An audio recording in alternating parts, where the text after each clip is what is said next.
I've long been skeptical of Plato as a thinker, and ever since I encountered the Republic in its significant extent in my classical political philosophy class, I've been strongly opposed to his image of politics, of authority, and of identity.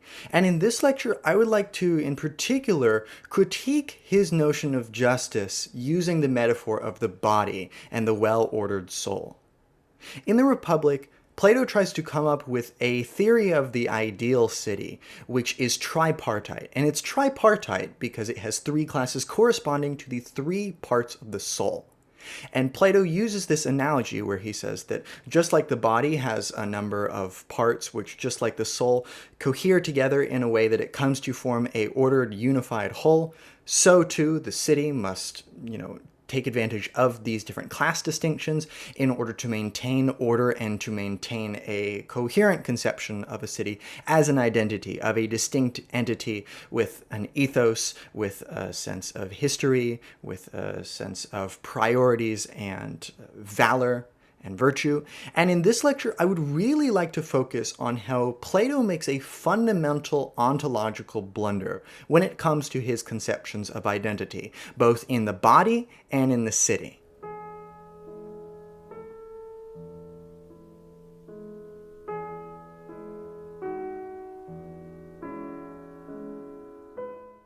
In Plato, the general determines the particular. For example, if we look at his theory of forms, Plato says that every particular, every individual instantiation of something, such as a book, gets its identity because the particular participates in a universal category of bookness as such, or any quality or identity that you would think of. Humanity, or hardness, or whiteness, or brightness. Any of these are particular instantiations of what Plato sees as a general, formal category. And formal because it is unpredicated. It is the pure thing as such, existing in a realm of forms of its own, and particulars somehow, he's never really good at explaining how, participate in these general forms and get their identity by virtue of being superseded by the forms. And the job of philosophy is to somehow perceive these forms through rationality, through the ability to abstractly reason about matters and figure out the general truths that apply to the variety of particulars we see in our life. And the way that Plato views the body is the same way, because Plato, once again, is using this metaphor of the body and saying that the body consists of a number of discrete parts, which allow for the body to work precisely because they are overdetermined, overcoded by the body, which allows them to operate as a cohesive whole. And because of this, Plato is essentially operating on an ontology of repression and reduction and generalization. It takes particularity, it takes history, it takes process, it takes contingency, and it tries to reduce it to an essential form. And the way that Plato has to do this is by being ahistorical. He has to take the totality and pretend that it exists in and of itself. For example, I have two different books here, and they have some qualities in common, which would be bookness, which allows me to understand them both as books. And Plato says that because of this, what is the most true is that fixed, eternal, formal essence. That category or that idea, that eidos as such, that makes it what it is. So the particulars don't have lasting existence, and therefore multiplicity is always going to be downplayed by Plato in favor of unity and reduction. So what does this mean for the body? Well, it means that his conception of the body is as a series of discrete parts. And this is in part accurate, right? We have different elements of our body, like our fingers, like our toes, like our nose, like our eyes, like our ears, like our intestines, like our kidneys, like our gallbladder, etc., etc., etc., right? I can list a bunch of different discrete parts of the body, which seem to have their own unique function separate from all the rest. But in order for Plato to really take this to its conclusion, to really understand all wholes as constituted by particulars which participate in that whole and are reduced by that whole.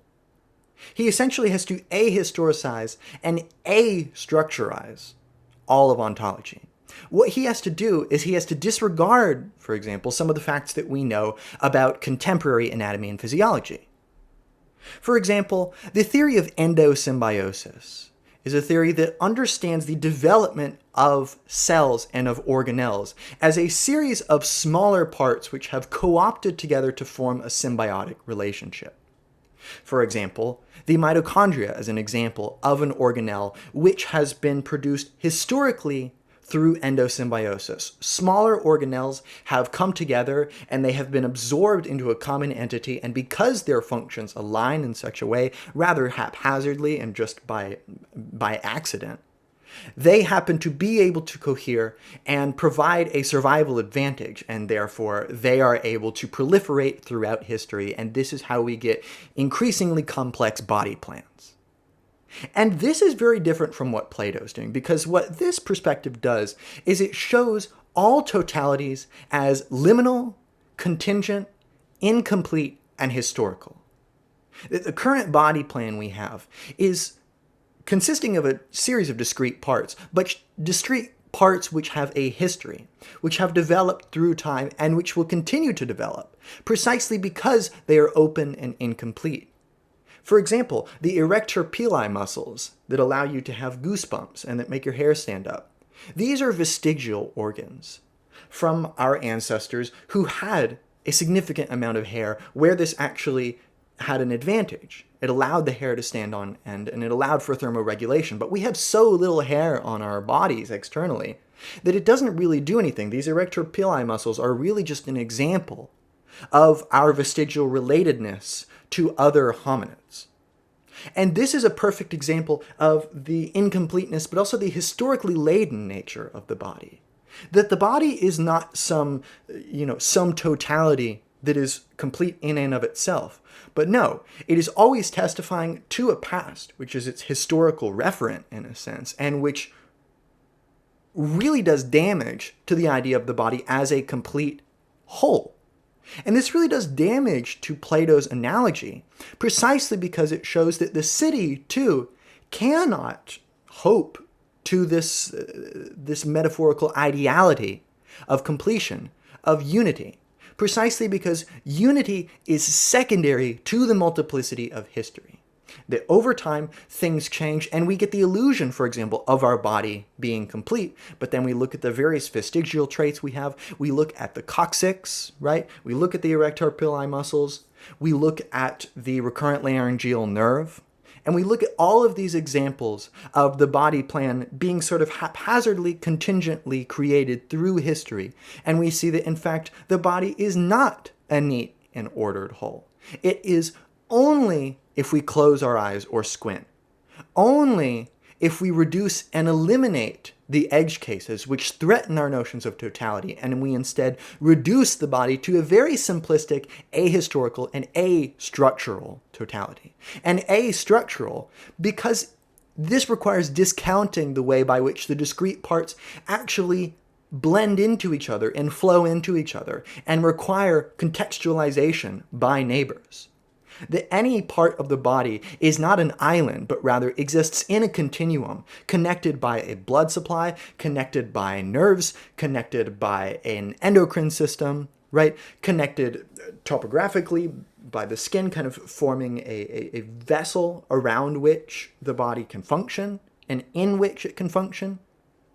All of this shows the structural nature of the body, that things only cohere by the different parts which allow them to have some sort of lasting identity. And this lasting identity is what we assume to be the primordial totality of the body, the essential oneness of the body, that it is something completely distinct from the environment around it. And this is what allows Plato to theorize his really totalitarian and authoritarian conception of the state, which essentializes the state and assumes that it is this neat, ordered whole where everyone must fit into their spot just as the body fits into its spot. But we know this to not be true. We know that the body does not work like this because there are countless examples, fairly common actually. I work in the medical profession alongside others who are constantly diagnosing and responding to strange cases that really challenge our notions of the completion of the body or of its ability to work like it was made to work. We can see that Plato is trying to take on that same sort of role as an artificer, trying to, theoretically chop up reality into discrete pieces and discounting the fluid nature, the processual nature of ontology. What this means is that Plato's conception of the state, based on the tripartite view of the soul, where there are three classes to correspond with the three parts of the soul, this only operates by reduction, by assuming that each of the faculties is unique from the other and has no spillover into the others. And similarly, this is how the classes work. The classes have their own unique vocations, their own unique forms of lodging, their own unique forms of knowledge, because, for example, the philosopher kings are the only class that gets to really know that all of the ideology that's been told to the other classes about having gold and silver and bronze blood, that these are just fictions invented to keep the masses lulled. So we have different forms that discreetly separate these classes, and we can imagine the problematic nature of this and really the forced, artificed way by which this would come about if we imagine this as an actual city that is trying to be implemented. The only way this knowledge could be maintained in discrete classes is by force. It is by the imposition and restriction and repression of creativity and imagination and the ability to create new technologies and to mobilize between classes.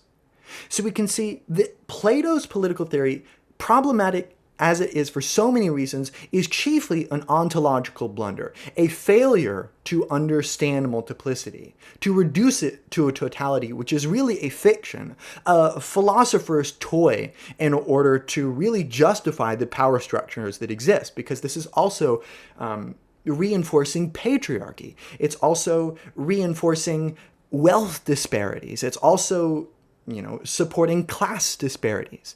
And because of this, it is anti-intersectional. Intersectionality is so important because it shows us how any unity is actually a multiplicity of crossing lines, which do not form a harmonious whole. They are always trying to co-opt the same space, always trying to fight for dominance, and always trying to navigate the spaces in which they're being deployed. So one's blackness versus one's femaleness versus one's scholarliness, right? These might compete in a number of different ways in a single entity, such that intersectionality shows us how any whole is in fact disorderly, and order is only imposed or secondary.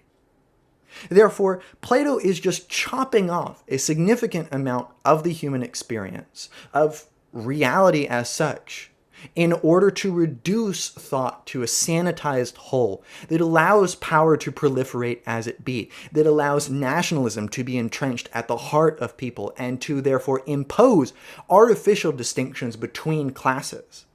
We know, for example, that classes, a la Marx, are historical productions due to the relations of people to their material conditions, to the means of production and the means by which they can fulfill their desires.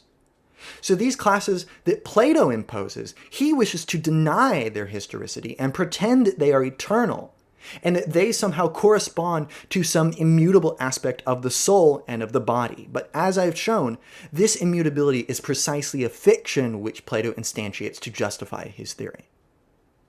So that being said, that's it for this lecture. I hope it's been somewhat interesting in thinking about these critiques of Plato's political theory and his ontology. You can check out any of my other lectures I've done on postmodernism, German idealism, gender theory, post-colonial studies, and other classic literature.